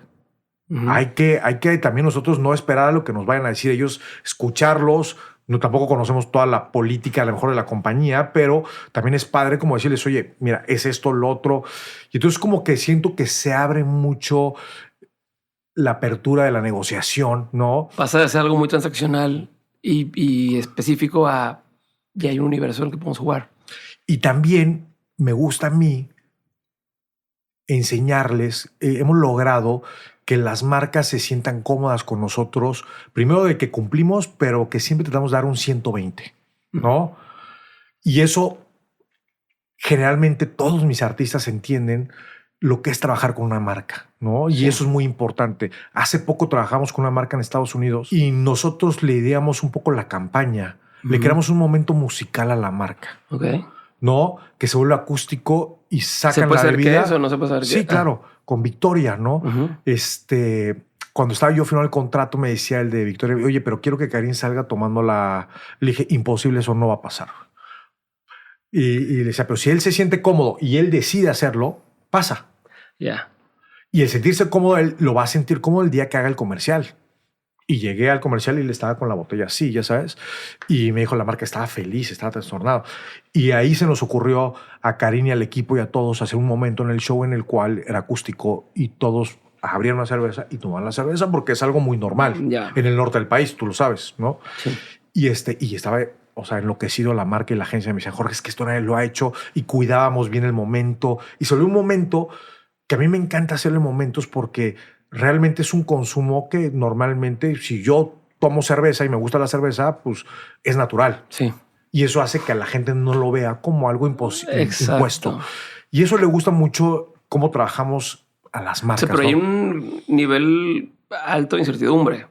Yo no te puedo prometer todo esto, ¿no? Pero juega conmigo y vamos a ver qué pasa. Que las marcas muchas veces no hacen eso, ¿no? Muchas veces la marca es, queremos algo bien orgánico, pero que diga estas palabras exactas y que diga no sé qué y que aparezca así y lo empinan todo. O que cante una canción, ¿sabes? Y ves la canción, es horrible. Y no tiene nada que ver. ¿Cómo te ganas esa confianza en las marcas también? Yo creo que ha venido con el tiempo, porque a mí me tocó desarrollar esa parte con las marcas en el negocio de la música, porque anteriormente era muy poco en México, no te estoy diciendo en Estados Unidos, en México. Y fuimos desarrollando una confianza de que si nosotros quedábamos en 10 pasos, dábamos 12. Ok. Toda la marca se sentía que había tenido algo más, ¿no? Y yo veía la marca, porque yo veo la marca de dos sentidos, y la marca eso me agradece mucho, porque uno va con su negociación que sabe lo que tiene, ¿no? Y sabe que no va a bajarse. Pero también la marca te potencializa tu marca, porque tú te asocias con una marca de prestigio, va a hacer que tu marca se vuelva también grande. La difusión de la imagen de tu artista va a estar en todos lados. Sí. Y eso no te canibaliza nada, al revés. Te vuelve más famoso a tu proyecto. Claro. Entonces, para mí es tan importante esa parte como la parte económica. Pero, ¿qué tanto dejas que se dé cuenta la marca que tú ves eso? O sea, como... No, yo soy muy frontal. Tú le dices, a mí me conviene estar contigo. Esto y esto y esto y esto. Ok. No es de, no, a ver, pero como hacerte el rogar un poquito, no. No, pero también hay tres marcas iguales, Okay, ¿no? okay. O también hay otras marcas, porque yo les comento a las marcas, mi industria es diferente. No puedo yo ser un piloto de coches de carreras que pueda tener su traje, todos sus logos. Yo tengo que escoger 3 máximo. Y esas 3, la gente tiene que reconocer al artista con esas 3 marcas. Entonces, para mí, no solo compite la categoría, compite las marcas de prestigio. Sí, claro. Entonces, ahí creo que se entiende que la negociación tiene que ser una negociación que nos vaya bien a las 2 partes. Y que no se convierta también en una cosa de, bueno, haz 3 historias y un reel. No, o sea, porque no es eso. Es como lo mides. En tu caso, ¿cómo tienen ahí esas negociaciones o cómo mides o cómo propones para salirte del esquema que hoy han agarrado con los influencers y con estos personajes? Yo siento que todo es como la época, y qué bueno para todo el mundo, ¿no? Porque nos enseñó a cambiar nuestra manera de poder comunicarnos, ¿no? Uh-huh. Y los influencers yo creo que fueron muy importantes en que de repente las marcas se convirtieron de patrocinar artistas a influencers, uh-huh, ¿no? Y luego están regresando acá, ¿no? Y entonces yo me di cuenta que lo que nosotros estábamos vendiendo era diferente y que no podíamos ser influencers. Okay. ¿No? Y lo que vendíamos nosotros es diferente. Tú siempre lo tenías claro. Siempre lo tuve claro porque estuve de cerca viendo ese cambio y platicaba con las agencias y me decían que les interesaba porque era más barato y era más rápido y aparte un anuncio en las redes dura todo el mundo. Un anuncio en una televisión o en una plataforma es en un tiempo. Uh-huh. Digo, ahora lo puedes bajar, ¿no? Pero si la quieren volver a subir, pues de hecho, eso controlar, ya sabes. Entonces, finalmente entendí esa parte y entendí que yo estaba ofreciendo algo diferente, ¿no? Okay. Y también entendí que no quería toda mi vida también que mis artistas fueran imagen de una marca. También entendí que yo quería crear mi propia marca de producto. Okay. Entonces, nosotros estamos en la evolución completa de generar. Nosotros tenemos Santo Gusano con Carlos Rivera, uh-huh, ¿no? Y es un mezcal que es de Carlos, de los accionistas que nos invitaron y nosotros, sí, ¿no? Entonces ya no somos parte de la imagen, sino es un producto ya son sociedad que nos gusta, pero no fue esto fue un proceso que lo hizo mi socio, ¿no? Uh-huh. Donde hubo catas, donde nos gustó. Al artista le encantó el producto. O sea, el artista consume eso de modo habitual porque le encanta su producto. Y ahí cambia la manera de, ¿cómo se llama?, de anunciar un proyecto, ¿no? Y entonces, para mí el futuro, o no es el futuro, es el presente, lo que estamos haciendo es no solo ser la imagen, sino crear nuestros propios productos. Si alguien quisiera hacer hoy un Westwood, un Enzo, un Socios, ¿qué tendría que hacer? Yo creo que yo le tiraría a hacer algo mejor, ¿no? ¿Cómo? ¿En qué sentido? Pues como ha evolucionado, ¿qué es lo que estoy haciendo yo? ¿Por qué yo cambio de marcas? Porque estoy tratando de evolucionar mi negocio uh-huh, y hacerlo cada vez mejor. ¿Cómo es? Primero que nada, respetar mucho el oficio de la música. Okay. ¿No? Buscar a un socio, y cuando digo un socio es un artista que tenga la inteligencia emocional, que tenga el gusto por su trabajo, que tenga el respeto por los fans, y buscarte ese socio, porque solo no se puede. Te tienes que buscar artistas que realmente es el contenido. Yo siempre digo, lo más importante de mi negocio son las canciones. Okay. O sea, número 1 es las canciones. Si tienes buenas canciones, esas canciones se quedan en el catálogo de la vida, en el catálogo de las personas. Entonces tienes que encontrar artistas que te den eso. Entonces, hoy en día, el negocio es un negocio que ha crecido impresionante. Hoy te digo que hay unas oportunidades en el negocio de la música que no había antes. Hoy en día el negocio de la música se volvió global. Hoy en día tú puedes tener un artista de México que cante en Asia y que sea famoso, ¿no? Sí. Yo siempre pongo el ejemplo, o sea, porque pero pasaba con uno, Julio Iglesias. Sí. Yo cuando le decían, ¿quién es el artista que tú ves? Es Julio Iglesias. Exitoso en los negocios, exitoso en la venta de discos, exitoso en otros idiomas, ¿no? Y lo logró. Es el primer artista latino para mí global, sí, ¿no? Y es una carrera tan sólida que al día de hoy tú vas a cualquier país y escuchas a Julio Iglesias, aunque no se hable el idioma de ese país. Y ese es como yo le diría que se busque un artista que tenga esa mentalidad de ser global. Okay.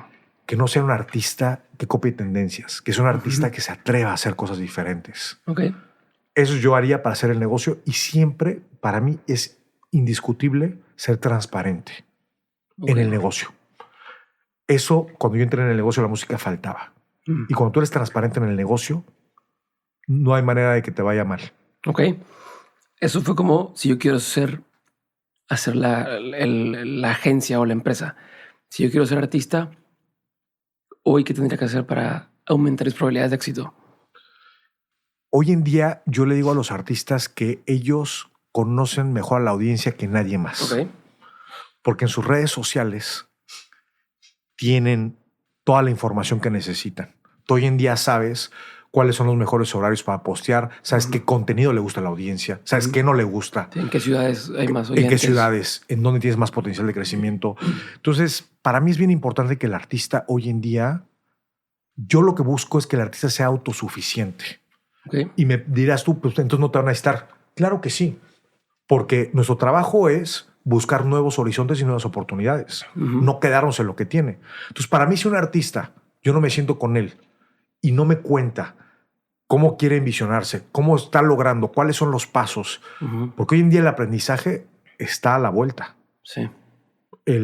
No, entonces yo siempre les pregunto lo mismo y yo veo cuando el artista me dice, no sé, solo veo México, tal, ya me desmotivó ahí a mí completamente, ¿no? O sea, porque yo soy orgulloso de mexicano y de que un artista mexicano, o sea, yo cuando estaba en China y oí Me Niego de Rake, porque estaba yo trastornado, yo estaba de vacaciones y en la radio lo escuché, le dije, o sea, wow. Un país tan, ya sabes, o sea, tan complicado de entrar, ¿no? Y entonces yo creo que un artista tiene que ser un artista que respete mucho a los compositores, respete mucho a los productores, respete mucho a su audiencia, a los fans, sea un cuate propositivo, que no se desanime. Aquí la carrera no es de corto plazo, no es ver quién tiene el mayor engagement, es ver quién genera el mayor fan base. Yo siempre digo que cuando un artista tiene fans y va creciendo sus fans, va a ser muy exitoso. Porque hay gente que cree en tu trabajo, que le gusta. Pero en ese sentido, o sea, ¿dónde estará la raya entre decir voy a generar fans de una manera sana a ya conté toda mi vida, o hice pública toda mi vida en redes sociales y ya se convirtió más en el show de morbo o de con quién anda y con quién cortó que el talento tal cual, ¿no? O que soy fan de tu trabajo? Cuando tú llevas al artista y haces la estrategia, yo soy opuesto a que el marketing de mi artista sea su vida personal. Porque ahorita tenemos varios casos donde ya se nubló un poco y ya más bien hablan de que si anda o no anda, que si corta o no corta, y ya no se habla de lo yo que cuando veo eso, siento que se le acabó el buen contenido musical. Y mientras tú sigas haciendo buen contenido musical, te permite no seguir hablando de nada personal. Yo siempre he dicho, si la gente se quiere enterar de algo, que escuchen las canciones. Porque la mayoría de mis artistas son compositores, entonces de alguna otra manera escriben las historias. Sí, claro. ¿No? Entonces yo siempre le digo, no va a hablar de cosas personales, va a hablar con las canciones. Ese es nuestro... Y ahí me voy yo. 2 Tiny Desk, ¿cómo se consiguen? Te voy a ser honesto. ¿A quién hay que vender el alma al diablo? El primero yo no tuve nada que ver. Pues la verdad no tuvo que ver anteriormente la antigua distribuidora y manejo del artista. El segundo sí tuvimos mucho que ver nosotros, lo hicimos todos nosotros, pero fue porque ya tenemos un artista muy sólido, tenemos un artista que... Te voy a decir un ejemplo. Hay un programa de televisión americano muy importante que queremos lograr y que hicimos, invitamos a los que programan al Madison Square Garden. Salieron fascinados, ¿no? Por ejemplo, ¿cómo haces Coachella? Pero eso es importante, como que acabas de decir, bueno, pues déjame, los invito a que vean, ¿no? Como le invierto un poco a PR y no nada más oigan, queremos que vaya, ¿se puede o no se puede? Para mí es muy importante enseñarles a las personas que queremos hacer algo es que la audiencia que nosotros les vamos a traer va a ser un ganar-ganar. Cuando nosotros somos Jimmy Fallon, yo le doy seguimiento a lo que los posteos de Jimmy, Karim le genera y a lo que generó a los latinos que haya invitado a Karim. armé todo eso con el equipo, se lo mandé a la persona de diferentes shows. Le dice, ve lo que generó Karim. Tiene mucho más audiencia esta publicación que de un artista famoso americano. Quiere decir que la audiencia que ve tu programa a lo mejor es más latina de la que tú crees. Y a lo mejor es más agradecida que tú lleves un artista latino con esa credibilidad. Entonces, nosotros trabajamos mucho eso. Tengo un equipo que sin ese equipo no haría nada. Que el Tiny Desk, el equipo se mató por meter a tanta gente y sonorizar eso. El equipo técnico que tenemos con Karim, los músicos. Tienes que como que convencerlos otra vez de decir... No, porque imagínate que ya estuvo. Y tú, pero otra vez. No, o sea, y le dijimos, es que no venimos al estudio, lo hicimos afuera y tenemos una nueva propuesta. Y ya cuando dicen sí, pero ahora son 17 músicos. ¿Cómo? ¿Estás loco? No caben 17 músicos. Y ahí mi equipo, ya sabes, el equipo de Karim, luchando día a día, convenciéndolos de la mejor manera, que es un ganar-ganar. Y cuando metemos 17, yo les decía, parece una pecera, ya sabes, que no cabe un alma más, ¿no? Y que todo estuviera sonorizado, se logró. Y eso lo logró el equipo, ¿no? Yo me veía ahí muy bien, ¿no? Ya sabes, con todo eso, padrísimo, funcionó, ¿no? Pero eso se logra cuando uno tiene un equipo que te ayuda a... que esos sueños no es de uno, es de un equipo en general. Pero bueno, otra es... Ese sí lo de Coachella, creo, y te interrumpí. Lo de Coachella, haz de cuenta que cuando nosotros estamos haciendo la gira de Estados Unidos, un promotor muy grande, el de Taylor Swift, nos viene y nos ve y nos dice, queremos hacer la gira de Karim. Y yo les digo, perfecto, ¿qué nos ofreces? Y entonces hicimos un viaje largo con ellos en un avión de 6 horas. Y yo les dije, a ver, todos los promotores me ofrecen lo mismo. ¿Qué esas 6 horas? ¿Qué pasa durante las 6 horas ahí? Yo ya venía, ya sabes, bien trabajado un día antes y sabía todo lo que yo quería. Y lo había platicado con Karim y estamos en la misma página. Y entonces ahí estábamos los dos. Así como de, mira, mínimo esto, máximo tal, no sé qué, hace como su plan. Yo lo que les dije a ellos, les dije, a ver, todos los... No, pero con Karim, tú estás de acuerdo con de que, a ver... Exacto. O sea, son esas condiciones, haz de cuenta, ¿no? De aquí no nos movemos, así, ¿no? No, lo platicamos los dos como que tenemos esta relación de negocio como la tengo con Carlos o como la tengo con Rey o con Camila, que nos vemos a los ojos y ya sabemos, haz de cuenta. Y entonces... yo le decía, oye, ¿qué te parece hacer Stagecoach y Coachella el mismo año? No, man, brutal, güey, tenemos que hacer eso, tenemos que conseguirlo en la junta. ¿Qué te parece que esta compañía es muy grande y es global? Pues, ¿qué más tiene? Entonces yo me metí a internet y vi todas las divisiones que tenía. Entonces yo cuando nos sentamos al día siguiente, y entonces yo les digo, a ver, el dinero de ustedes es el mismo que el de Live Nation, que el del otro, que el del otro, que el del otro, ¿no? ¿Qué me vas a dar diferente? Y se me queda viendo así, ¿no? Pues mejor de negocio. Eso es claro que tiene que ser mejores condiciones de negocio, ¿no? Sí. Eso ya está implícito, pero yo veo que tienes una división de marcas. ¿A qué marcas me vas a pichar a mi artista? Veo que tienes venues en todo el mundo. Entonces yo quiero que cuando salga el disco de mi artista, tú pongas en las pantallas de Australia, de Tokio, la portada del disco de mi artista. Por contrato. Tú tienes 2 de los festivales más importantes del mundo, que es Coachella y Stagecoach. Yo quiero estar en los 2. No se puede. Pues entonces no hay negociación. Es que no depende de nosotros. Bueno, tú, si lo cierras, vas a cerrar una gira. Entonces empezamos a pedir cosas. Ellos pensaban que yo iba a negociar en ese momento dinero. Sí, como cuánto más, cuánto menos. Y yo empecé a negociarles otras cosas que ellos tenían la capacidad de lograr y empezaron a lograr. Entonces me dijeron ellos, estamos muy sorprendidos porque nosotros veníamos a una negociación y tú nos tiraste por otro lado, porque yo que estaba buscando y Karim que estaba buscando ahí, estábamos buscando una exposición global. Sí. Estábamos buscando la fuerza que tenía esa compañía para que no solo fuera un promotor, sino fuera un socio que nos llevara a nosotros a otros mercados. Sí, era armando un legado, o sea, como hacer algo más grande que nada más el tema transaccional de meter una lana y ya. Total. ¿Y cómo se logró? O sea, ¿cómo hicieron para decir siempre si se pudo los 2 shows? O sea, ¿sabes qué? Se dieron cuenta que éramos un equipo que lo íbamos a lograr con ellos o sin ellos. Y entonces yo te quiero decir que ellos han sido gran parte de nuestro éxito a nivel internacional porque han sido un socio que nos han llevado a diferentes partes de Europa, por ejemplo. ¿No? Y que creen en el proyecto.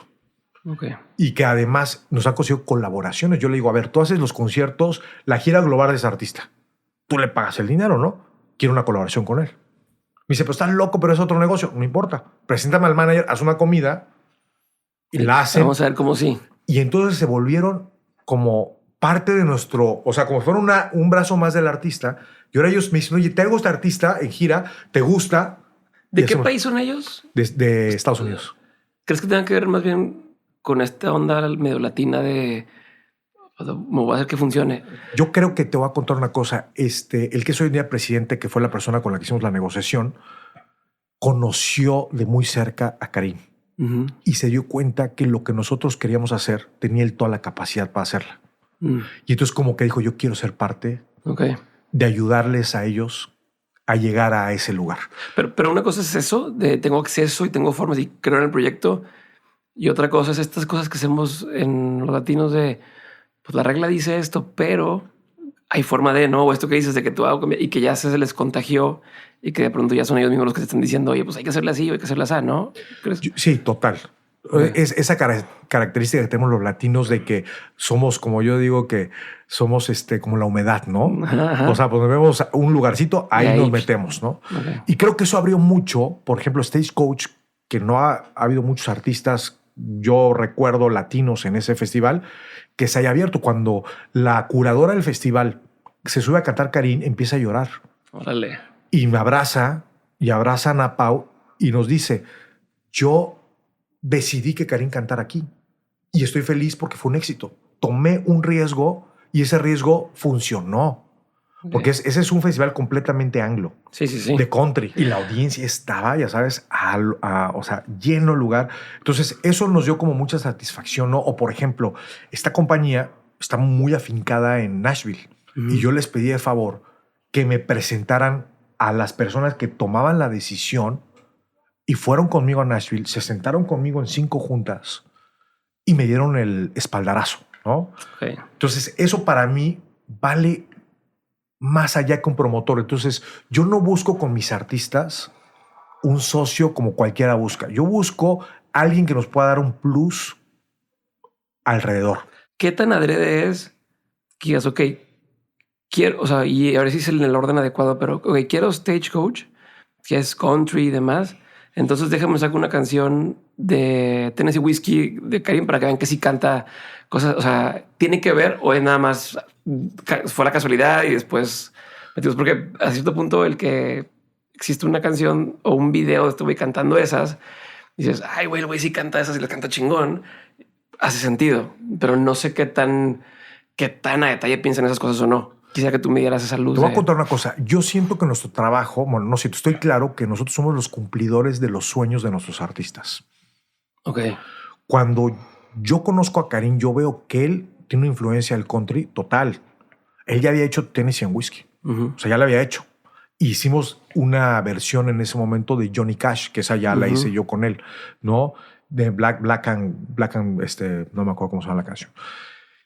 Y yo veo que él tiene esa habilidad. Que me toca a mí ponerle los escenarios donde él pueda desarrollarse más. Yeah. Yo no hago cosas. Pero es ponerlo en un lugar donde no quepa. Es donde eso ya era para él, nada más no había alcanzado a llegar a eso. Hay que darle, yo creo, a los artistas ese crecimiento y esas oportunidades, porque yo sé que el baile la rompió.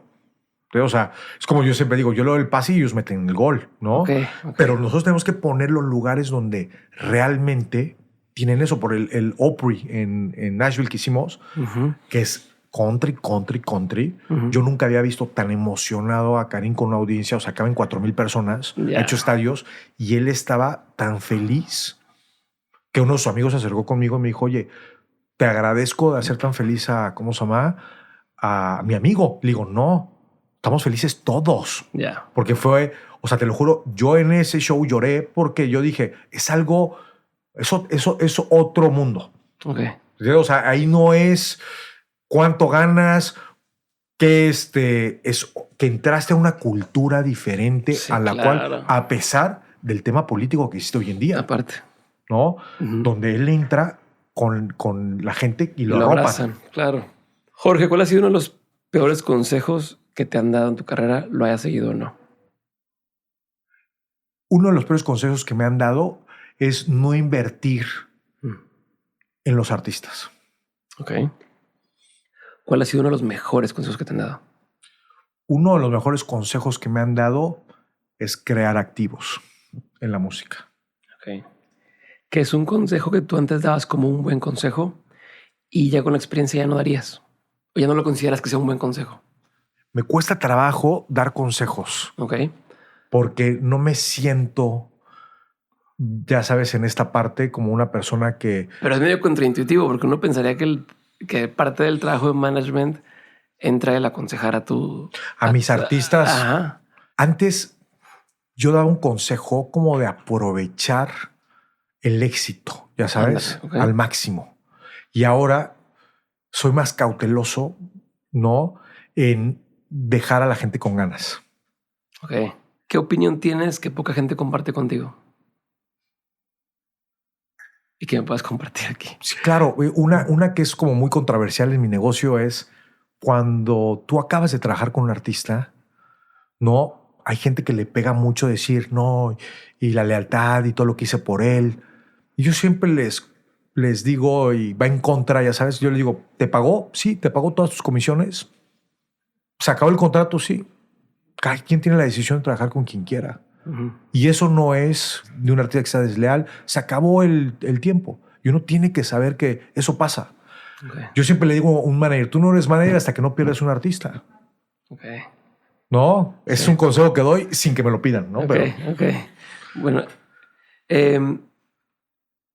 ¿cuáles serían 1, 2 o 3 de las reglas que consideras más importantes y que te ayudan a mantener tu matrimonio a lo largo de 20 años? O sea, pensando en el tema familia, balance de tiempo y demás, como qué principios o cosas dices, a mí me ha funcionado esto para poder seguir con mi relación y mi familia. Fíjate que lo que más me ha funcionado a mí son 2 cosas. Es la comunicación. Uh-huh.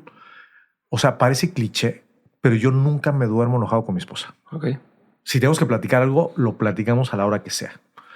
Segundo es compartirle mi sueño. Okay. Para que se vuelva un sueño en común. Okay.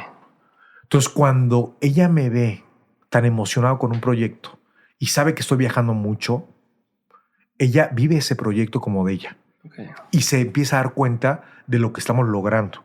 Yo la hago partícipe porque realmente tú lo sabes. Si tú no tienes una buena socia, una buena compañera o compañero, como sea, pues de ahí viene también todo el éxito que tú tengas, ¿no? Y esas partes de que uno llega a dudar de ciertas cosas y puedes platicar con alguien y te da una visión como... O sea, como en ese momento puede iluminarte tanto. Entonces, a mí me ha servido mucho esa parte, ¿no? De que yo siento que mi proyecto es en conjunto, ¿no? Está chingón.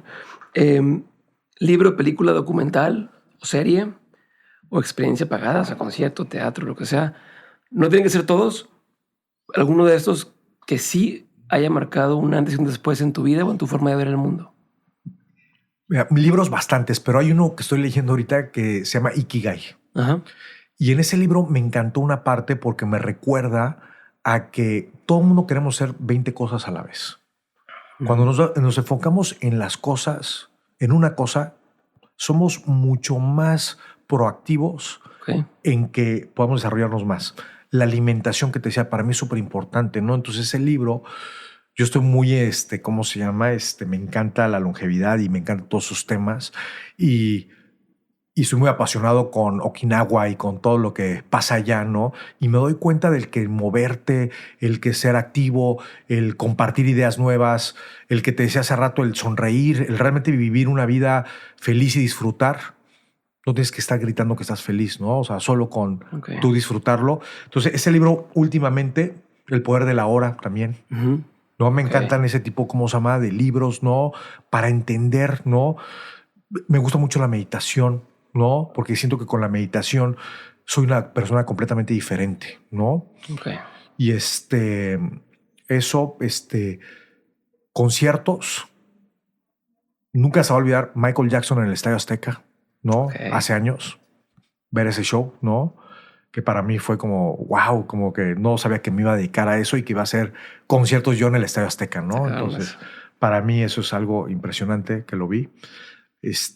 Películas. ¿Sabes cuál me gusta a mí mucho? Una que se llama Lost in Translation. Sí, claro. Esa película me llega mucho, ya sabes, porque no sé si es porque muchas veces nosotros viajamos, estamos en hoteles solos, ¿no? Y finalmente estamos viviendo también el sueño de alguien más, ¿no? O sea, que es nuestro artista. Sí, claro. Y estamos como diciendo, poder estar en mi casa con mi familia, ¿no? Pero esa película me gusta mucho. Última pregunta. De todo lo que has vivido, ¿cuáles dirías tú que son 3 principios o reglas o aprendizajes que te ayudaron a volverte alguien en referencia viniendo de fuera, ¿no? Siendo un outsider? Primero que nada, el agradecimiento. Okay. Hubo gente que me ayudó mucho en mis comienzos, que me dio buenos consejos. Y el ser agradecido con ellos, creo que siempre me paga triple y doble. Y no lo hago por eso, sino lo hago por realmente me ayudó bastante, ¿no? La lealtad. Creo que la lealtad es uno de los valores más importantes en el negocio de la música que se ve poco. Y lo platicábamos anteriormente, ¿no? Yo tengo un socio con el que me dio la oportunidad, que es David West, y que le tengo una lealtad, y él fue mi mentor muchos años, y aprendí mucho de él, y hoy en día sigue siendo mi mejor o uno de mis mejores amigos, y hoy en día le da mucho gusto si tengo éxito con un artista que él no es parte de él. Y entonces para mí lograr esa evolución es un éxito en mi carrera laboral. Yo un día lo platiqué con él, un día solo nos peleamos una vez. Y un día lo platicamos él y yo y decíamos, es que el que hagamos tú y yo nuestra relación exitosa es como un matrimonio. Y si lo logramos hacer, vamos a ser muy felices. Y creo que lo hemos logrado porque hoy en día yo veo que le da muchísimo gusto lo que me pasa con Karim León, por ejemplo. Me habla y me dice, wow, vi el anuncio, vi esto, tal, tal. Me da mucho gusto por ti, tal, tal. Entonces, creo que lo logramos entre los dos. Que no es tan común. Por eso yo te pregunté antes de empezar la conversación y te decía, oye, podemos mencionar las demás cosas. No hay bronca que te diga algo tu socio y demás. Y justo me sorprendió, digo, para bien, esto que me estás diciendo. Y ya entiendo que es parte de tu forma de ver el mundo, ¿no? De esta lealtad y decir, aquí como no se olvida de dónde viene alguien. Y ¿sabes qué? Mucha gente como que trató de meter cizaña, no hablándole diciendo, oye, Jorge anda diciendo esto o tal, tal, tal. Y finalmente nuestra comunicación, vuelvo a la comunicación, es tan buena que nos reíamos él y yo. Él en esa parte a mí me ayudó mucho en ese crecimiento personal. Es un cuate que me da el consejo donde me acomodaba mi ego, ¿no? Y esa parte pues es priceless. Y uno tiene que ser agradecido, ¿no? Él me dio la oportunidad al principio y creo que cuando uno hace las cosas bien hechas, le va bien en la vida. Entonces tenemos agradecimiento, lealtad y un tercero. Para mí la comunicación, como veo. Eso, perfecto. Hablar las cosas, no dejar que pase el tiempo, decirlo de frente, no importa cómo se escuche. Yo me pasa con mi equipo cercano, me dice, Jorge, la cagaste aquí, güey. ¿No? Y saben que me choca como cualquier persona, ser humano, pero sé que me lo dicen en el mejor sentido y yo lo agradezco. ¿No? Porque finalmente sabes que lo están haciendo por ti. Gracias. No, a ti. Listo. Buenísimo. Me pasé tantito, pero no tanto. 407. Listo.